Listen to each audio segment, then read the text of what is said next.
মাধ্যমিকের মতো উচ্চ মাধ্যমিক পরীক্ষায়ও জেলায় বাড়ল ছাত্রীর সংখ্যা। এবার পূর্ব মেদিনীপুর জেলায় উচ্চ মাধ্যমিক পরীক্ষার্থী সংখ্যা ৩০১৬৪ জন, যার মধ্যে ছাত্র ১৩৯১২ জন এবং ছাত্রী রয়েছেন ১৬২৫২ জন। ছাত্রের তুলনায় ২৩৪০ জন বেশি ছাত্রী। এবার জেলায় মোট ৭টি পরীক্ষাগ্রহণ কেন্দ্র থাকছে। তার মধ্যে মূল পরীক্ষাগ্রহণ কেন্দ্র রয়েছে ৬-৮টি। অতিরিক্ত পরীক্ষাগ্রহণ কেন্দ্র রয়েছে ৩টি।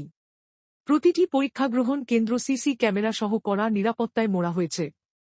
দিব্যাঙ্গ কিংবা বিশেষ চাহিদাসম্পন্ন পরীক্ষার্থীদের জন্য প্রয়োজনীয় ব্যবস্থা রয়েছে।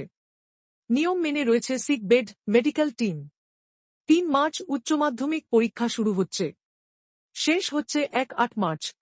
পরীক্ষা চলাকালীন প্রশাসনিক কর্তাদের পাশাপাশি অ্যাডভাইজরি কমিটির সদস্যদের নজরদারিও থাকছে। পড়ুয়াদের ভীতি দূর করার জন্য তমলুকের ডহরপুর তফসিলি হাই স্কুলকে বেলুন দ্বারা সুসজ্জিত করা হয়েছে।